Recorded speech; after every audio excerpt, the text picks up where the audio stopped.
আসসালামু আলাইকুম রহমতুল্লাহি আবরকাত। আমি সানি। আজকে আমার এই ভিডিওটি হচ্ছে বিশেষ করে তাদের জন্য যারা মাছ পছন্দ করে এবং মাছের খামার, মাছের পুকুর, মাছের চাষ বিভিন্ন কিছু পছন্দ করেন তাদের জন্য। এই পুকুরটি হচ্ছে মুন্সিগঞ্জ জেলার শ্রীনগর উপজেলা কোলাপাড়া ইউনিয়নের অবস্থিত। এটি হচ্ছে কোলাপাড়া জামিয়া মাদানিয়া মাদ্রাসা মসজিদের ঠিক পশ্চিম সাইডের পুকুরটি।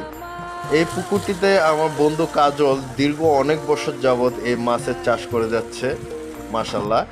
তো আমরা একটা সময় বিভিন্ন বন্ধুরা মিলে কাজলের পুকুর থেকে মাছ ধরে আমরা বারবিকিউ করে খেতাম। সময়ের অভাবে বা বন্ধু বান্ধবের ব্যস্ততার কারণে অনেক দিন যাবতই আমাদের এই বারবিকিউ পার্টিটি হচ্ছে না। তো যাই হোক, আপনাদের সকলকে ভিডিওটি দেখানোর উদ্দেশ্য হচ্ছে আপনারা সকলে মন থেকে আমার ছোটবেলার বন্ধু কাজলের জন্য দোয়া করবেন। আল্লাহ পাক যেন ওর এই ব্যবসায় আরো বরকত দান করে, আরো রহমত দান করে। আর যারা রাতের বেলা মাছ শিকার করতে বের হন তারা অবশ্যই খেয়াল রাখবেন যেন অন্যের চাষ করা পুকুরে কেউ কখনোই মাছ চুরি না করেন, কারণ মালিক না দেখলেও কিন্তু দুনিয়ার মালিক ঠিকই দেখে।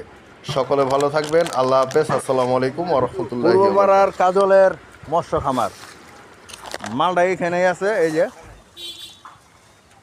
সবাই দোয়া করবেন, রাত বিরাত কেউ টাটা দিয়ে মাছ হিঙ্গাইবেন না, এইটুকুই আর কি।